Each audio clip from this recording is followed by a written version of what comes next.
Olá, caríssimo telespectador da Rede Século XXI. Está começando mais um programa Luz da Vida, nosso compromisso semanal para refletir assuntos de grande relevância para a nossa fé católica apostólica romana. Obrigado pela sua audiência, por estar conosco todo domingo, final da tarde, e desejo que isso se repita por muitos e muitos tempos.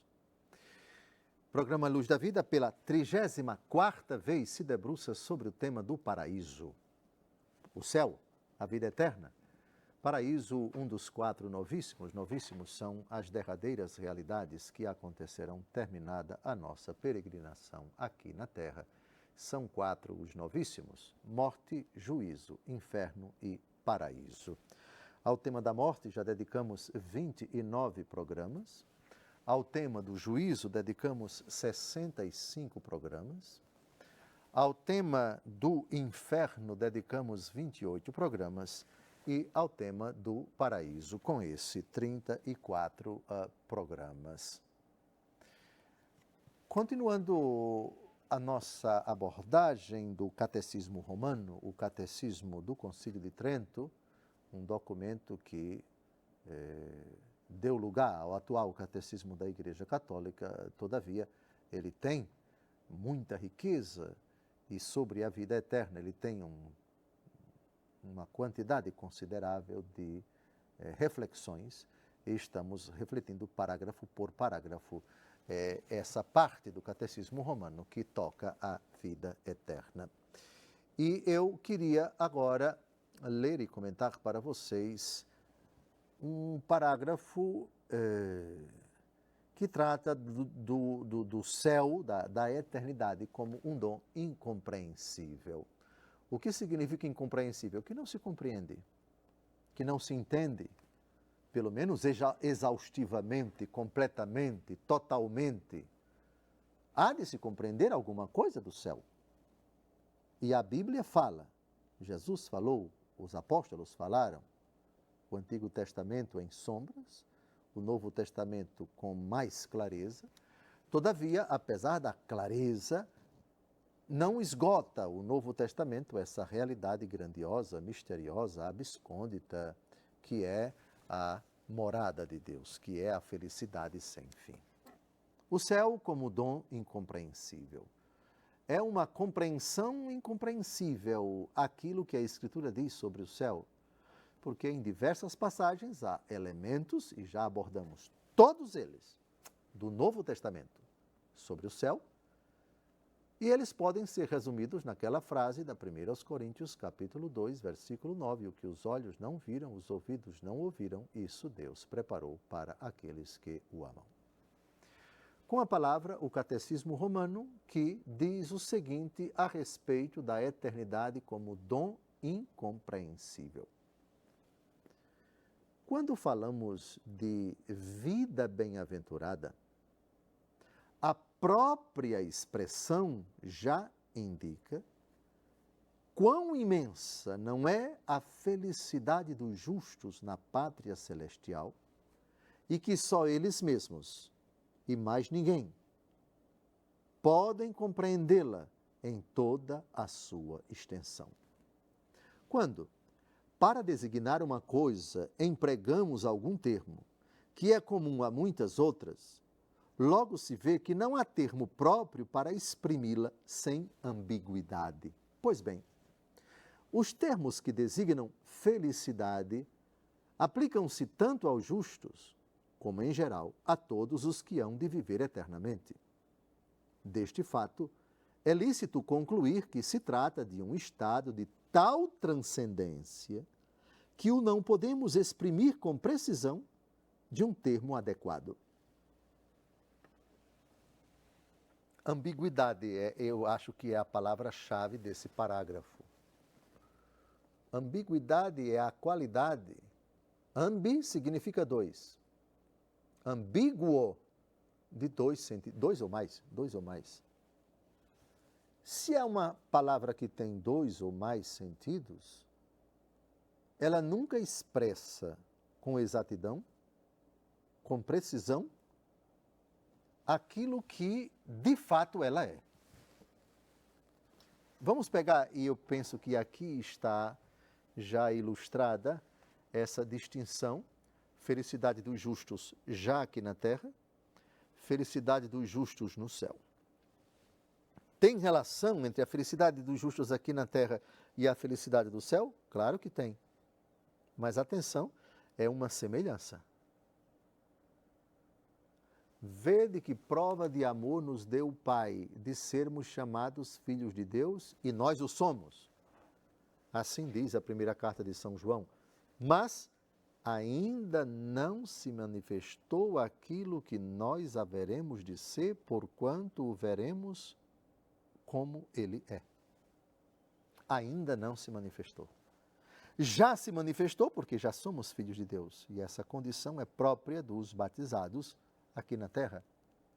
Mas ainda não se manifestou aquilo que nós seremos, ou aquilo que haveremos de ser. Então há uma distância, eu diria grande, entre a felicidade dos justos aqui na terra, a felicidade dos filhos de Deus, renovados pelo batismo e que vivem na graça de Deus, que é uma felicidade realmente aqui na terra, mesmo que imperfeita, porque ainda em desdobramento, em vias de perfeição, em vias de amadurecimento, enfim, em vias de subida, de elevação. São Paulo diz, na carta aos Filipenses, capítulo 1, versículo 6, eu estou convencido de que aquele que iniciou em vós essa obra excelente vai levá-la à perfeição até ao dia de nosso Senhor Jesus Cristo. Portanto, partindo da felicidade dos justos aqui na terra, nós podemos ter uma ideia imperfeita, mas correta, imprecisa, mas verdadeira, da felicidade no céu. Só que a distância, a qualidade, a tipificação, a intensidade da felicidade dos justos aqui na terra em comparação com a felicidade do céu, não dá para você imaginar. Tão grande ela é, tão abismal ela é, tão incomensurável, tão grandiosa, tão bela, tão esplêndida, que até as nossas palavras, por mais substantivo que você encontre para falar, por mais adjetivo que você encontre para falar, você não consegue. Por quê? Porque só eles que estão lá é que sabem verdadeiramente como é. Nós sabemos o pouco, muito pouco. E eu diria, não convém que saibamos tudo, porque senão nos desmotivaríamos de viver aqui, para viver aqui, porque com os olhares voltados para essa realidade tão grande, tão bela, tão pura, tão cândida, tão intensa, tão gloriosa, tão majestosa, tão esplendorosa, desmotivar-nos-íamos do contato com os amigos que precisam de nós, da esposa, do marido, dos filhos, dos pais, dos amigos, dos colegas de trabalho. Ou seja, só eles é que têm uma noção exata, porque já estão desfrutando dessa felicidade. Só eles. E por isso, a nossa mente só pode ir até uma tergiversação, uma suposição, uma ilação do tamanho, da duração, do esplendor, da magnificência dessa vida eterna. Ou seja, a nossa mente, por mais criativa que seja, a nossa capacidade de imaginar a felicidade, só podem ir até um determinado limite, porque somos falhos, somos falíveis, somos imperfeitos.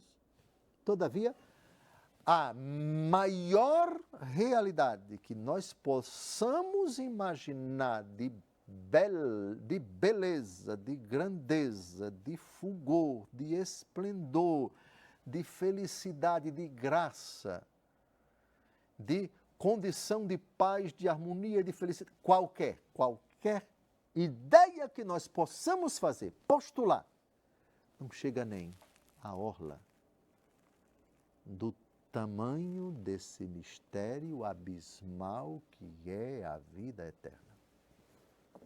Sim, é assim.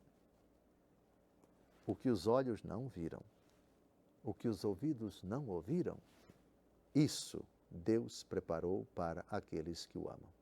Isso quer dizer que qualquer santo que escreveu alguma coisa sobre o céu, qualquer pregador, qualquer criatura humana que tenha dito, que tenha falado, que tenha escrito, que tenha conferenciado, que tenha postulado, espalhado, divulgado em meditação, em retiro, em livro ou em alguma circunstância, falou bem, falou bonito e é correto. E precisamos também desses elementos, por favor, para termos uma noção, ainda que pequena, da eternidade. Falou muito pouco. Eu diria, não disse quase nada, em comparação com esse mistério. A Bíblia, como sempre, Jesus com sua pedagogia perfeita, também, como sempre, discreto. Ao falar do céu, ele sabe do que a nossa mente seria capaz de desejar e como passaríamos a viver nessa terra se tivéssemos uma noção da beleza que nos aguarda. Jesus diz às vezes, de forma muito educada, vou preparar-vos um lugar. E quando ele estiver preparado, voltarei e tomar-vos-ei comigo para que onde eu estou, vós estejais também. Aliás, falta apenas 1 minuto para terminarmos esse primeiro bloco e é assim que eu termino esse encontro. Por favor, você agora vai ver no seu computador, no seu celular, no seu televisor, na tela dele, esse texto, João capítulo 14, versículos de 1 a 3. Não se perturbe o vosso coração. Credes em Deus, crede também em mim.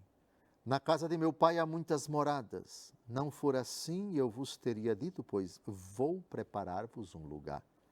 Depois de ir e vos preparar um lugar, voltarei e vos tomarei comigo, para que onde eu estou, também vós estejais.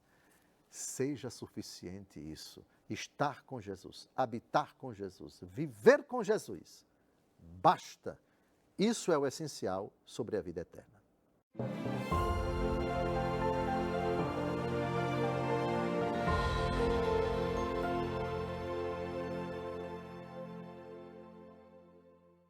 Olá, caríssimo telespectador da Rede Século XXI, obrigado pela sua audiência. Está começando o segundo e último bloco do nosso encontro programa Luz da Vida, pela 34ª vez dedicado ao tema do paraíso.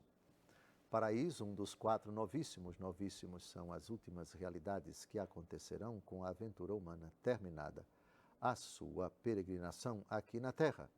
São 4 novíssimos: morte, juízo, inferno e paraíso. Ao tema da morte dedicamos 29 programas. Ao tema do juízo dedicamos 65 programas. Ao tema do inferno dedicamos 28 programas. E ao tema do paraíso com esse 34 programas. Falar do céu com uma linguagem inexprimível, ninguém entenderia. O que é inexprimível? Que não se exprime. Os anjos têm uma linguagem? Tem. Uma linguagem que a gente não entende. Se Deus não concede a graça de entender a linguagem dos anjos. É verdade que vários anjos falaram com os homens. O Rafael falou a Tobias, o anjo Gabriel falou a Zacarias, falou a Virgem Maria. Vários anjos no Apocalipse falam numa linguagem que o apóstolo João compreende. Mas, das duas, uma, ou os anjos falaram com a linguagem deles e Deus concedeu aos seres humanos citados, a graça de escutar, de entender a linguagem dos anjos, ou o contrário,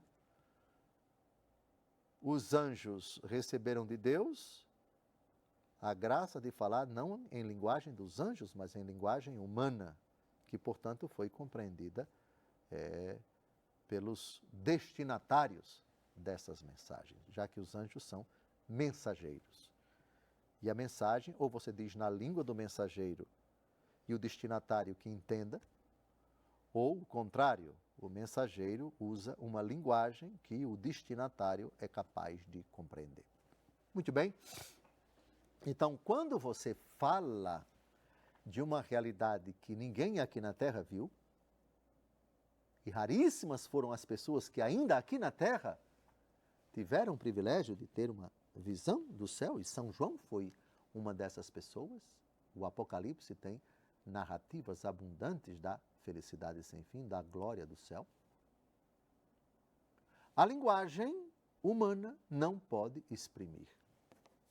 Isto é, quem viu escreveu muito pouco, ou escreveu em linguagem cifrada, como o caso de São João Evangelista, autor do Apocalipse, que teve uma visão do céu, ou viu e ficou tão abismado, tão encantado, tão fascinado, que não encontrou palavras para exprimir aquilo. Talvez São Paulo, e disso ele trata na 2 aos Coríntios, ele foi arrebatado, ele viu o céu. E quando terminou o arrebatamento, e quando terminou o êxtase, quando terminou a visão, ele não recebeu autorização de descrever. Talvez porque Deus travou, por assim dizer, isto é, aquilo que você viu você não vai dizer a ninguém. Portanto, você não pode exprimir com palavras orais e com palavras escritas. Você está proibido de fazer isso. Sim, sim, sim. Eu quero crer que foi assim. E São Paulo disse que não, o que ele viu não foi dado a ele, não foi dada a permissão para escrever, para transmitir, para descrever. Disso trata o parágrafo que vamos ver agora do Catecismo Romano, com a palavra, o muito importante Catecismo do Concílio de Trento. É fato que as Escrituras dão ainda outros nomes à bem-aventurança celestial. Reino de Deus, Reino de Cristo, Reino dos céus, Paraíso, Nova Jerusalém, Casa do Pai. Mas vê-se claramente, nenhuma destas expressões é capaz de anunciar toda a sua grandeza. Nenhuma delas. Vejam que, vamos pegar aqui somente uma, que é muito cara para Jesus. A primeira delas, Reino de Deus, que, diga-se de passagem, essencialmente é o mesmo reino de Cristo. É o mesmo reino dos céus. As parábolas. Se existe um gênero literário no Novo Testamento que é misterioso e que, pelo fato de ser misterioso, não esgota a realidade que ele representa, são as parábolas. Dou um exemplo. O reino dos céus é semelhante a um grão de mostarda, que é a menor dentre todas as sementes das hortaliças, e que, quando cresce, se torna uma árvore frondosa, debaixo da qual as árvores vêm se abrigar, e assim por diante. O reino dos céus é semelhante a um semeador que saiu a semear. A parábola do semeador. O reino dos céus é semelhante... Aí vem a parábola do bom samaritano, vem a parábola do pai misericordioso, ou parábola do filho pródigo, a parábola da dracma perdida, a parábola da ovelha perdida, a parábola das virgens prudentes e das virgens imprudentes. Muitas parábolas. E no começo de todas elas, ou quase todas elas, O reino dos céus é semelhante a. E aí Jesus utiliza palavras cifradas. Por mais interpretações que você dê àquela parábola, por mais chaves de leitura que você utilize para descobrir a riqueza inexaurível, inesgotável daquela parábola, nenhuma explicação vai esgotar o profundo significado daquela parábola. E temos provas abundantes na patrística, nos padres da igreja. Peguemos aquele padre, e são muitos, São Gregório de Nissa, São Cirilo de Jerusalém, São Cirilo de Alexandria, Santo Atanásio, Santo Irineu, Bispo de Lyon, São Basílio Magno, São João Crisóstomo e por aí vai. Você pega uma parábola, uma chave de leitura que você encontra em São Gregório de Nissa, você não encontra em Santo Atanásio, em Santo Ambrósio, em Santo Agostinho e assim por diante. O que prova que são N, eu diria inesgotáveis, inumeráveis formas de se conceber, de se interpretar, de se intuir a riqueza inesgotável, não se esgota jamais o ensinamento das parábolas. Ninguém pode dizer a única forma ou as 10 formas capazes até agora de se interpretar essa parábola foram apresentadas por santo tal. Não, de forma alguma, porque o Espírito Santo suscita 1000 anos depois, 2000 anos depois, uma determinada pessoa, um santo, uma santa, um fiel, uma intuição nova que ninguém antes dele havia postulado, havia imaginado, havia concebido. Já vimos aqui, por exemplo, Santo Agostinho, que em cima de uma única parábola deu 5 interpretações diferentes àquela parábola. Um único santo. E nenhuma dessas interpretações é conflitante com as demais dele e as demais dos outros santos. Portanto, uma realidade que não se esgota, uma realidade que não pode ser circunscrita, delimitada, é uma realidade que jamais podemos ter uma noção exata, uma noção completa, uma noção exaustiva. Ou seja, é só isso e ninguém pode dizer mais nada. Isso não existe. Portanto, reino dos céus, reino de Cristo, reino de Deus, morada do Pai, casa do Pai, paraíso, são nomenclaturas bíblicas, todas elas, mas que por mais elementos que se possa associar a essas categorias, o céu é inexplorável. Perdão? É inesgotável.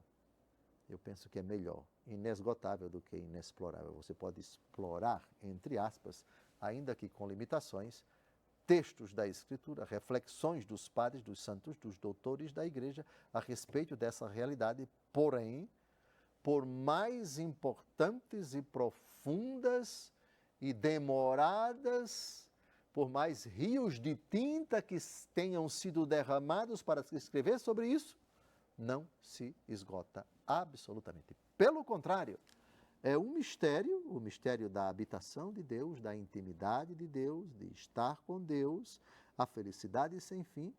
Por mais que se escreva, sempre há algo novo. Sempre o mistério se revela como grandioso, como abscôndito, como verdadeiramente imenso, que todos os nossos corações diante dessa magnitude, só nos resta dizer, é algo grande demais. É algo forte demais, é poderoso demais, é belo demais, é encantador demais. E talvez aqui é uma opinião minha, por isso mesmo, se tem tão poucos elementos aqui. Mas os elementos que existem aqui para falar dessa realidade, creio na vida eterna, são suficientes para nos deixar ansiosos, na expectativa feliz, a expressão de Tito, capítulo 2, de 13 em diante, a expectativa da gloriosa manifestação do nosso grande Deus e Salvador Jesus Cristo. É uma expectativa de uma sadia, ponderada e equilibrada, não desesperada, não neurótica, expectativa de que venha logo, venha. A Bíblia termina assim: vem, Senhor Jesus, eis que eu venho em breve. E é essa brevidade que nos leva a dizer: aguardamos essa realidade tão grande, tão imensa, tão espetacular, que convulsiona toda a nossa possibilidade de imaginar o que há de mais puro e que não acaba, o que há de mais belo e que não acaba, o que há de mais feliz e que não acaba, a felicidade sem fim. Está terminando mais um programa, desejo uma semana abençoada a você. Até o próximo domingo, se Deus quiser. Aceite minha bênção, aceite meu abraço. Até o domingo que vem.